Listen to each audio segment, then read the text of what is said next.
지난 한 주간도 내가 힘들고 넘어지고 좌절할 때마다 위로해 주시는 주님과 동행하며 살아오신 줄로 믿습니다. 눈에는 보이지 않으시나 분명히 살아계시며 인격적으로 나를 만나주시고 나의 구체적인 삶의 현실에 오셔서 가장 합력하여 선이 이루어지도록 하시는 우리 주님과 우리는 동행하며 살아가지요. 그래서 주님과 이왕 동행할 때에 참 마음이 가슴 벅차고 주님과 눈빛을 마주할 때 서로 사랑한다라는 눈빛, 서로의 마음을 안다는 눈빛이 이렇게 서로 나눌 수 있다면 더 행복한 동행이 될 것입니다. 그래서 우리는 주님과의 동행이 풍성하기 위하여 왜 주님이 오셨는지를 더 깊이 알고 싶어서 계속해서 주님이 오신 목적을 살피고 있지요. 오늘은 네 번째 시간입니다. 오늘 말씀의 주제는 우리 예수님은 율법을 완성하기 위하여 오셨습니다 라는 말씀이죠. 먼저 결론적으로 말씀드리면 예수님께서 이 땅에 이 질고가 많고 수고하고 무거운 짐진 인생들에게 참으로 쉬게 하시겠다 하셨는데 율법을 완성하게 하신 거하고는 무슨 상관이 있을지 궁금합니다. 신약 성경에는 예수님께서 율법을 완성하셨다라는 것은 두 가지 의미를 말씀해요. 첫 번째는 우리 구원에 관해서고 두 번째는 우리의 거룩한 삶, 성화에 관해서입니다. 구원에 관해서는요, 본래 율법은 하나님의 말씀이고 하나님께서 백성을 살리기 위하여 주신 그 율법이에요. 창세기, 출애굽기, 레위기, 민수기, 신명기, 모세오경, 히브리 성경에서는 토라라고 부릅니다.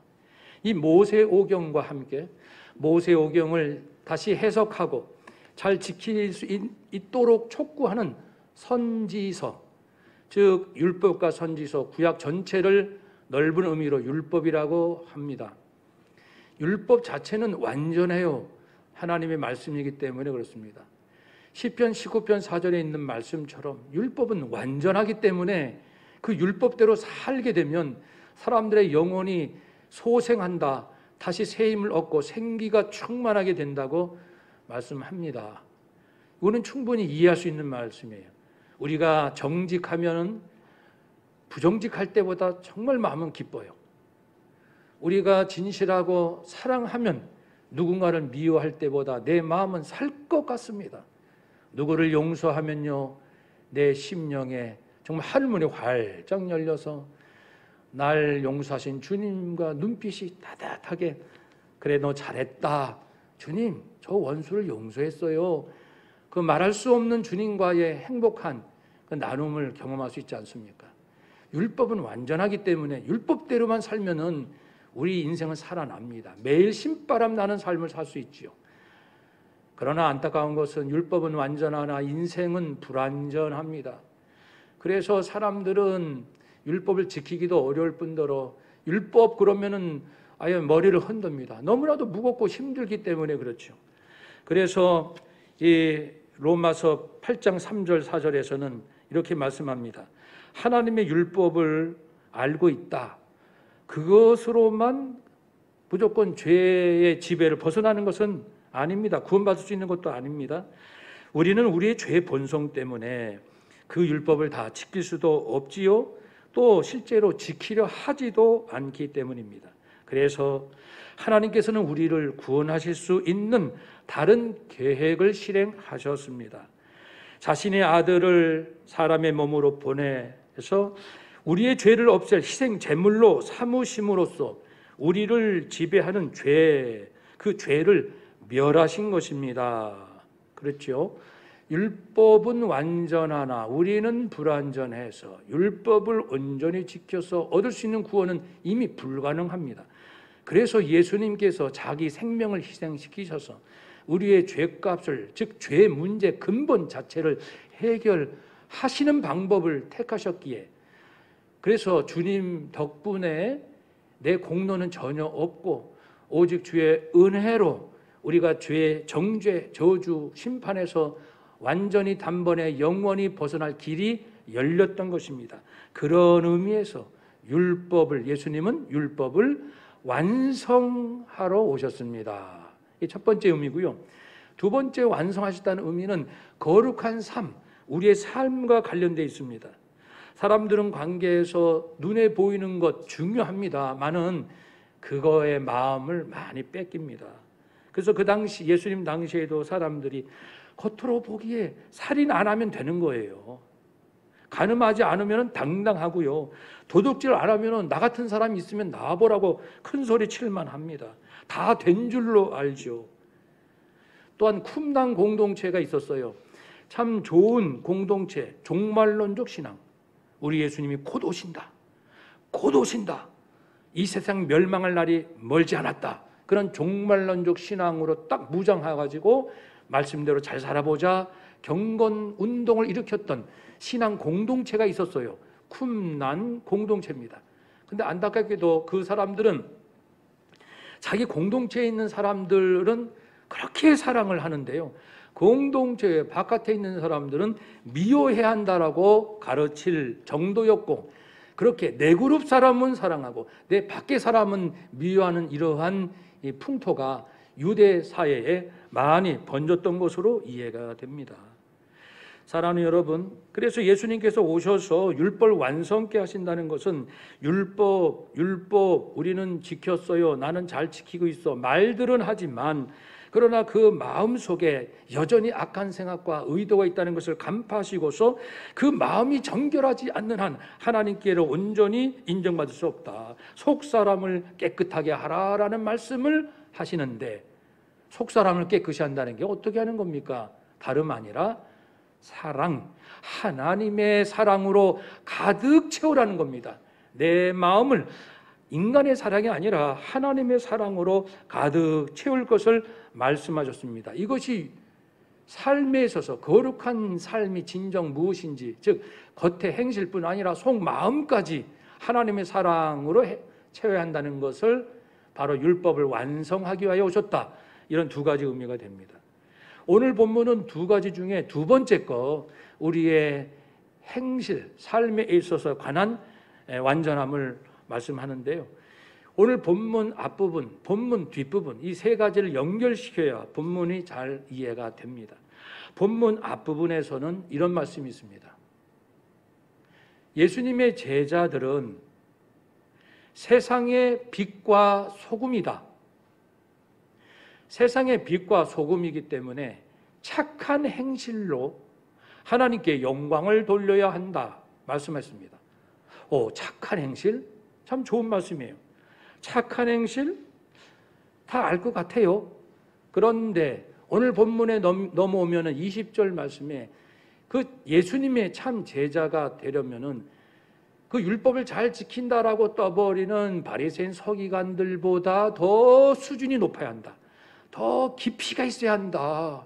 그들의 의로움보다 이쪽이 더, 우리 쪽이 제자들이 더 나아야 된다라는 말씀을 하심으로써 그 바리새인 서기관들이 잘하고 있다라는, 실제로 그들은 제대로 믿으려고 애를 쓴 것은 사실이고 목숨까지 아낌없이 율법을 지키기 위하여 바쳤던 것도 사실입니다. 그런데 그들은 눈에 보이는 것만 치우쳤기 때문에 그들의 모습이 점점 형식과 유선으로 치우쳤습니다. 애를 써요. 기도도 힘쓰고 금식도 힘쓰고 구제하려고 그렇게 노력을 합니다마는 정작 중요한 것을 놓쳤어요. 그래서 예수님은 제대로 된 착한 행실이 무엇인지를 알려주기 위하여 오셨다라는 것이 오늘 본문이고, 그래서 그러면 제대로 착한 행실하는 것이 뭡니까? 좀 피부로 와닿게 좀 말씀해 주세요. 그래서 본문 이후에 6가지 사례를 말씀하는데 줄이면 4가지로 압축이 됩니다. 살인과 간음과 맹세와 원수를 대하는 태도, 이것을 예로 듭니다. 샘플입니다. 주님께서 공생에 비록 짧은 시간이지만 그동안에 하신 말씀은 다 기록할 수 없다고 했습니다. 그러니까 일부분만 기록이 된 겁니다. 사랑하는 여러분, 예수님의 말씀을 다 들으면 얼마나 행복할까요? 요약된 사복음서 내용 해봐야 많지 않거든요. 이 말씀 말고 내가 3년 동안 예수님을 계속 따라다니면서 여기서 하신 말씀, 저기서 하신 말씀 다 들었다면 무지무지 행복한 우리의 믿음이 될 텐데, 사복음서 중복된 게 많아요. 그러니까 해봐야 분량은 많지 않아요. 이거밖에 없는 안타까움이 있지만은 그러나 충분해요. 사도 바울을 통해서 성령님은 예수님의 말씀을 잘 풀어주시고 이해할 수 있고, 교회의 현실적인 문제에 예수님의 말씀에 입각하여 지침을 잘 주셨기 때문에 걱정은 되지 않습니다. 문제는 많은 말씀은 아니지만 예수님의 그 한 말씀 한 말씀, 그것을 전하기 위하여 이 땅에 오셨다는 것을 생각할 때 우리는 귀담아 들어야 하겠습니다. 종합한다면은, 그래서 예수님은 제자들이 세상의 빛과 소금이니 착한 행실로 영광을 하나님께 돌려야 되고, 착한 행실이라는 것은 속마음을 깨끗이, 즉 사랑으로 가득 채워야 한다는 것을 말씀하셨습니다. 그러면은 앞서 3주간 동안 우리가 나눴던 말씀과 함께하면 더 풍성한 의미가 됩니다. 진리가 너희를 자유하게 하리라. 그 진리가 뭡니까? 예수 진리죠. 예수 진리는 뭡니까? 오늘 말씀처럼 율법을 완성하신 예수님의 진리. 구원은 예수 피로 받으며 거룩한 삶이란 속 마음까지 사랑으로 채워진 그러한 거룩한 삶, 이것을 가르쳐 주신 예수 진리, 이 진리를 가지고 있다면, 마음속에 사랑을 담고 있다면 주님처럼, 섬기는 종으로 오신 예수님처럼 우리도 이제는 자발적으로 우리의 가족, 이웃들에게 사랑으로 스스로 기뻐서, 좋아서, 더 하고 싶은 마음으로 사랑의 종이요 섬김의 모습으로 살 것 아니겠습니까? 이처럼 예수 진리 충만하고 섬김의 삶으로 충만하게 되면 드디어 영적 무지함에서 벗어나서 방황하는 인생 그치고 인생의 참된 이치를 깨달음으로, 야, 이렇게 사는 거였구나. 산다는 것이 이거를 깨닫고 기쁨을 누리니 자유함을 얻게 될 것이고, 그때는 전에는 사람 눈치 보고 자랑도 하고 싶었고 열등감도 있었고 시기 질투도 있었고 과거도 괴롭고 미래도 불안하고 인생이 그렇게 수고하고 무거운 짐을 졌으나 주님 예수 진리, 섬김의 종의 진리를 깨닫고 나니까 자유함, 어디서도 감사하고 모두가 사랑스러운 자유함에 이르리라. 진리가 너희를 자유케 하리라. 그 자유함이 한 번에 다 얻어지는 건 아니지만 가정생활을 하면서 남편을 대하는, 아내를 대하는, 부모, 자녀를 대하는 태도가 점점점 달라지기 시작하면서 교회 성도와 직장 동료, 이웃을 대하는 태도, 지금 나라 형국을 바라보면서 대하는 나의 마음들이 새로워짐으로써 드디어 자유함이 꽉꽉 채워져서 심령 천국을 이루게 되니까 예수님은 이렇게 살라라고 말씀하시기 위하여 오신 거 아닙니까? 그래서 회개하라, 천국이 가까이 왔느니라 말씀해 주셨습니다. 그러니 이제 오늘 본문이 내용이 분명히 드러났지요. 이제 살펴보겠습니다. 17절 말씀. 내가 율법이나 선지자를 폐하러 온 줄로 생각하지 말라. 폐하러 온 것이 아니라 완전하게 하려 함이라. 구원은 율법을 지켜서가 아니고 예수 피값으로 구원받을 수 있다는 사실. 거룩하게 사는 삶은 말씀드린 대로 속마음에 사랑이 있어야 한다. 살인하지 않았다고 큰 소리 치지 마세요. 속으로는 미워하고 있잖아요. 그 사람 빨리 죽었으면 하는 마음 있지 않나요? 멸시하고 겉으로는 표는 안 나요. 근데 속으로는 그 사람 욕하고 그러면서 나는 사람 죽이지 않았어요. 이 얘기만 하면 되겠습니까? 나는 간음하지 않았어요. 그것으로 다 된 줄로 아십니까? 하나님께서 성욕을 선물로 주셨지만 성욕을 올바른 방법으로 다루지 못하여 음욕을 품게 되면 이미 그 마음은 간음한 것과 마찬가지인 것을 하나님 모르실 줄 아십니까? 거짓 맹세하지 않았다고요? 참된 맹세만 했고 맹세는 지켰다고 참 좋기는 하지만 진짜 내 마음이 사람들 앞에 진실하다면 그렇게 맹세 안 해도 돼요. 내가 하늘을 두고 맹세한다. 야 친구야, 내가 막 손에 장을 지진다, 이런 얘기 안 해도 된다고요. 내가 정말 진실하다면 말입니다. 물론 예수님도 사도 바울도 아주 극히 제한된 경우에 맹세하신 적이 있습니다. 그것은 생명의 진리를 전함에 있어서 너무나도 상대방이 악하기 때문에 맹세하며 말한다라고 그들을 위해서 부득이한 경우를 제외하고는 예수님 당시 사람들은 맹세를 남발했습니다. 툭하면 하늘 두고 맹세해, 땅에 두고 맹세해, 하늘에 보좌 두고 맹세하는데 왜 이렇게 맹세를 많이 합니까? 그만큼 혹시 내 마음이 떳떳지 못하기 때문에 그것을 가리기 위해서 하는 것이 아닙니까? 실제로 그런 분위기도 있었고요. 또 사람들은 나는 한 대 맞았으니까 나를 때린 사람 딱 한 대만 때렸습니다. 아주 의기양양하게. 저 사람이요, 내 오른뺨을 때렸어요. 그래서 저도 오른뺨을 때렸어요. 저 사람이 나를 세게 때렸어요. 그래서 나도 세게 때렸고요. 저 사람이 나를 살짝 꼬집었어요. 그러니 나도 그 사람 살짝만 꼬집었어요. 잘했죠? 마치 잘한 것을 인정받고 싶은 떳떳함과 당당함이 있는지는 모르지만 예수님께서는 원수 갚는 것을 하나님께 맡길 수는 없겠느냐? 하나님을 절대적으로 신뢰하면 너는 도리어 원수를 용서하고 축복할 수 있지 않겠니? 그랬으면 그것이 자유함을 얻는 길이다 말씀하시고, 나는 저 사람에게 참 잘해줘.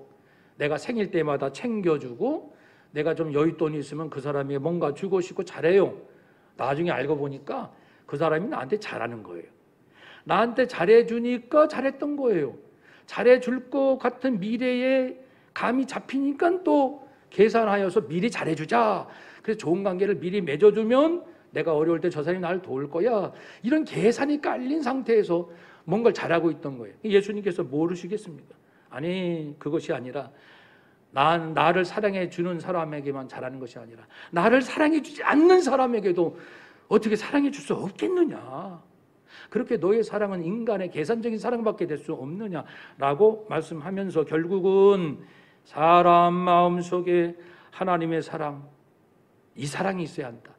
하나님이 어떻게 죄인과 같이 될 수 있나요? 거룩하신 분이 어떻게 죽어 마땅한 죄인의 악함과 같이 있을 수 있나요? 그러나 같이 있고 싶어서, 자녀 만들고 싶어서, 그래서 하나님은 이 죄인을 극진히 사랑한다라는, 이 세상을 이처럼 사랑한다, 극진히 사랑한다. 저는 이 표현이 정말 좋습니다. 그리고 하나님의 사랑이 어떠한지를 잘 드러낼 수 있는 번역본입니다. 하나님은 죽어 마땅한 죄인, 하나님을 부정하고 하나님을 욕하고 하나님 침뱉고 하나님을 모욕하고 하나님 백성, 교회, 이스라엘 민족을 침략하고 그리고 거짓되고 그런 악한 자들을 하나님 정신 좀 차려보세요. 우리만 좀 사랑해 주시지. 저 나쁜 바벨론 그들 뭘 챙기십니까? 하나님 우리만 생각해 주세요. 우리를 괴롭히는 아수르 니느웨 백성들 뭘 그렇게 용서하실 생각하십니까? 뭘 구원하실 생각을 하시나요? 우리만 잘 챙겨주시면 되는 거 아닙니까? 이게 사람들의 마음이거든요. 그러니 어떻게 우리가 죄인들을 극진히 사랑하는 하나님의 마음, 그 사랑을 알 수가 있습니까? 근데 하나님은 그런 사랑을 주셨고 예수님은 제자의 발을 씻기셨고 죄인들을 위하여 당신의 생명을 아낌없이 내어주시기까지 한 그 사랑, 이 사랑이 있어야 참으로 거룩한 삶이 된다는 것을 말씀하죠. 그래서 로마서 13장 8절에서 10절 말씀에 피차 사랑의 빛 외에는 아무에게도 아무 빚도 지지 마십시오. 빚은 지지 않는 게 좋아요. 그러나 사랑은 어쩔 수 없어요. 서로 주고받는 이 사랑을 어떻게 평생 다 갚을 수 있나요? 사랑은 이렇게 참 좋은 거예요. 남을 사랑하는 자는 율법을 다 이루었답니다. 간음하지 말라, 살인하지 말라, 도둑질하지 말라, 탐내지 말라 한 것, 그의 어떤 수많은 계명이 있다 할지라도 내 이웃을 내 자신과 같이 사랑하라 하신 그 말씀 안에 이미 다 들어있어요. 정말 이웃을 내 몸같이, 이건 좀 낮은 단계고요.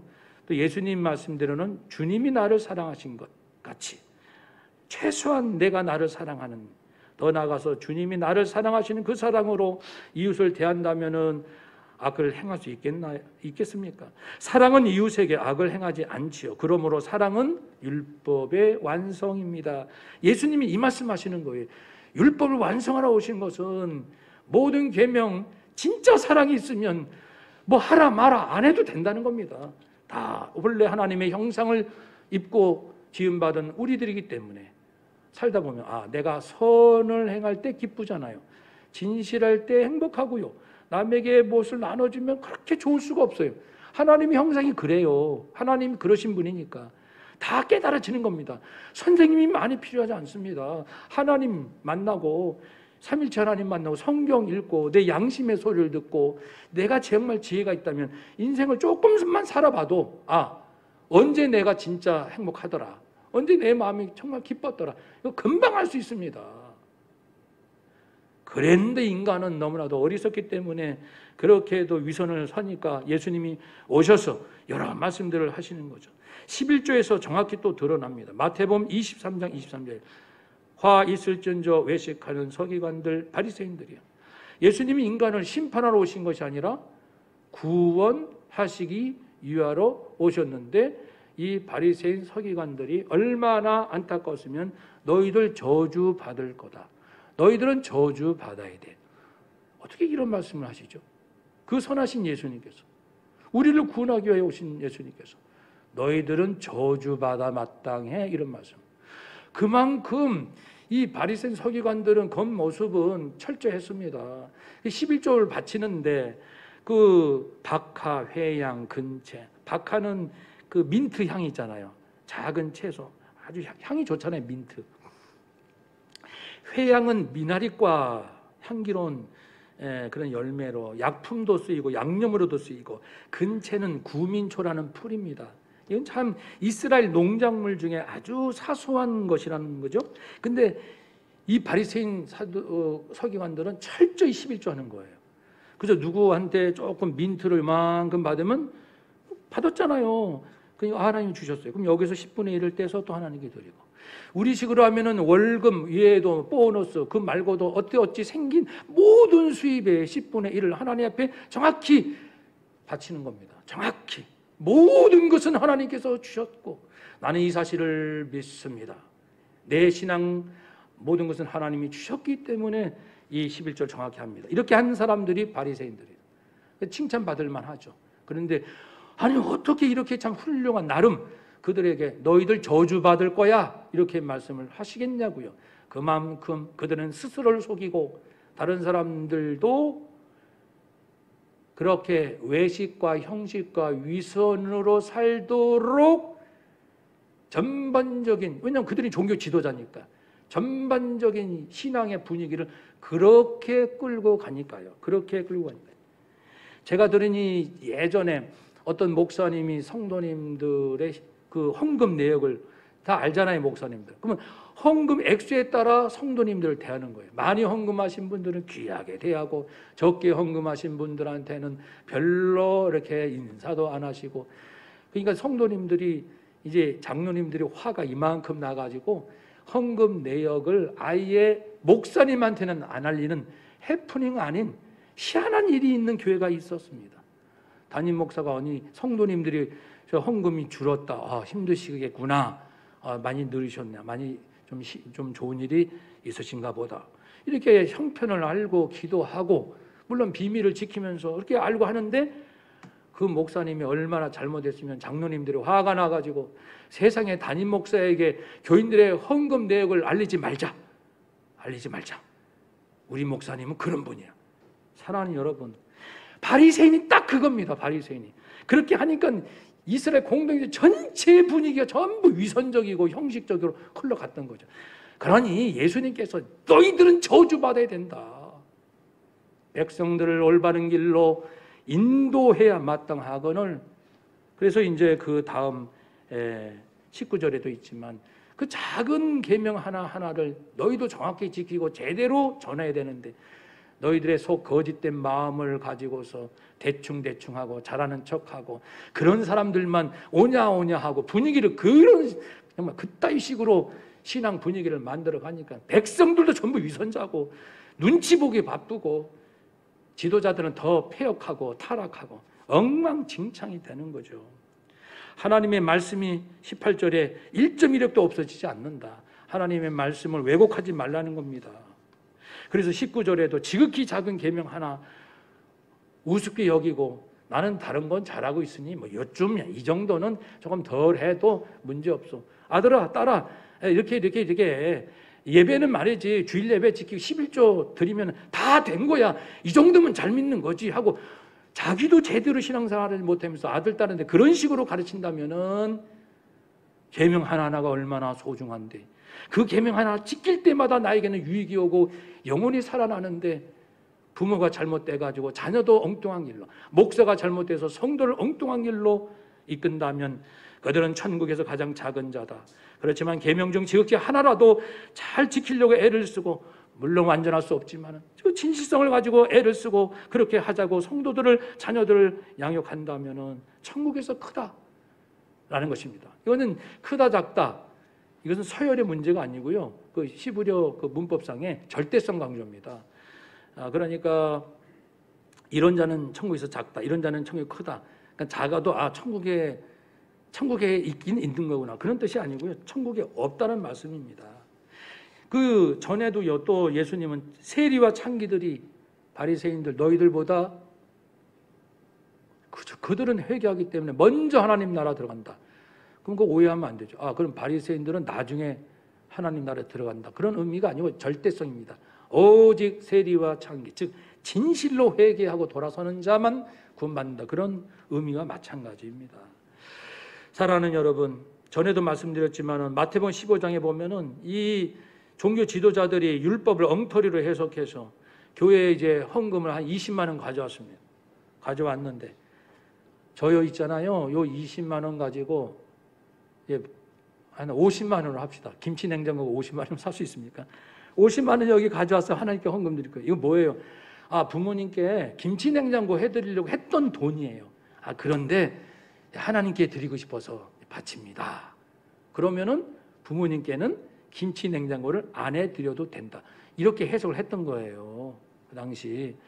그러니까 부모를 공경하라는 그 말씀을 이렇게 왜곡시켜가지고 편의대로, 부모님께, 하나님께 했으면 부모님께는 안 해도 된다는 식으로 그 마음이 이미 삐뚤어진 거죠. 진실치 못한 이 부분에 대해서도 예수님께서 강하게 질책하셨습니다.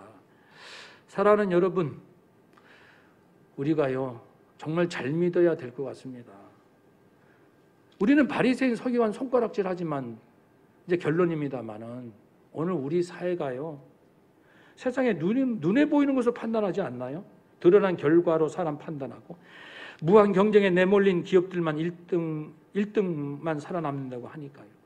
사람들 출근할 때 출근해서 저 사람이 진실한지, 사랑이 있는지, 경건한지 묻기는 합니까? 따지기는 합니까? 그러니까 아무 묻지도 말고 따지지도 말고 결과만 내라, 결과. 얼마나 냉혹한 현실인지 알 수 없습니다. 이 결과주의 문화 때문에 순한 방법 가리지 않고 결과만 내면 된다. 그러니까 이제 조작하는 거죠, 서류를. 10밖에 안 했는데 20 했다라고 서류를 조작하고 여러 가지 꾸미고 거짓하고 이 사람과 입 맞추고 저 사람과 입 맞춰가지고 괜찮은 것처럼 보여야 되니까요. 결과가 모든 것을 말해준다, 이런 사고방식이 우리 사회에 점점 굳어지면은 어떤 일이 일어날까요? 한쪽에서는 서기관 바리새인처럼 교만과 위선과 형식과 정죄와 사람에 대한 흑백 논리가 판을 칠 것이고, 저 사람 결과 좋아, 그러면 그 사람은 무조건 선이에요. 저 사람은 결과가 안 좋아요, 그럼 저 사람은 무조건 악이에요. 이런 흑백 논리가 판을 치겠고, 다른 한쪽에서는 백성들처럼 좌절하고 수치심, 심한 열등감, 비인간적인 모욕감, 그런데 내몰리게 되지 않겠습니까? 결국은요 모두가 불행한 세상을 사는 거예요. 모두가 불행한 겁니다. 이런 식으로 살면 가진 자나 안 가진 자나, 뭘 얻었다는 자나 얻지 못했다는 자나 모두가 불행하고 모두가 거짓말, 모두가 이렇게 속이는 세상을 살게 되고, 그래서 예수님이 그래서 오신 거예요. 그렇게 살아서는 안 된다. 그 길은 진리가 아니고 생명도 아니고 기쁨도 아니고 참된 행복도 아니다. 제대로 너도 살고 나도 살고 우리 모두가 함께 제대로 살기 위해서는 율법을 완성하기 위하여 오신 예수님 말씀처럼 속마음을 정결케 하고 속마음의 사랑으로 무엇을 하든지 사랑으로 하라고 말씀하십니다. 하나님이 다 보고 계신다고 말씀하죠. 그래서 우리는 먼저 예수 믿고 구원받은 우리 성도들, 교회 안에서부터 그런 일이 일어나야 돼. 교회 안에서부터 우리는 오직 사랑으로 진실로 한 분 한 분을 세상적 가치가 아니라 구원받은 영혼과 주님을 얼마나 사랑하시는지 그 진실성을 보고서 서로를 귀하게 여겨주시고, 혹 부족함이 보여지면은 안타깝게 생각하고 서로 격려해주고, 그리고 이제 가정에 들어가서는 우리 가족들의 마음을 결과만 보지 말고, 결과도 물론 중요해요. 그러나 마음이 더 중요해요. 그래서 남편이 말하기를, 모든 사람이 나를 몰라주는데 정말 내 아내만큼은 내 진실을 알아준다. 내 남편만은 나의 진실을 알아줘요. 우리 부모님만큼은, 내 자식들만큼은 내 마음을 알아준답니다. 그러면 사람은 살 수 있어요. 근데 세상도 다 이렇게, 좀 부정적인 표현 너무 심하게 해서 죄송합니다만, 전부 이렇게 결과 중심으로만 나가고, 가정에 와도 전부 그런 식으로 남편, 아내, 부모, 자녀가 참 그런 얘기만 나누면 이 세상 살 맛이 납니까? 그러니까 이 세상 떠나고 싶은 거예요. 예수님은 살만한 세상이 있단다. 내가 율법을 완전하게 하기 위하여 왔지. 그렇게 해서 오늘도 말씀을 받게 되었습니다. 인생 길지도 않는 짧은 시간들, 우리 더 이상 후회하지 않도록 주님 말씀 붙들고 서로 속마음 사랑하고, 그리고 좀 허물이 있어도 우리 남편 안에, 가족들 안에 있는 그 눈물, 그 사랑, 가정을 잘 지켜보려고 애쓰는 마음, 공부를 열심히 하려고 하는데 왜 이렇게 성적이 오르지 않은지 괴로워하는 우리 자식들, 그 마음을 다 헤아리면서 서로의 진실을 이해해주고 격려해주고 따뜻하게 위로해줄 수 있는 우리 가정이 되시기를, 교회가 되시기를, 우리 사회가 될 수 있기를 주의 이름으로 축복합니다. 아멘. 기도하겠습니다.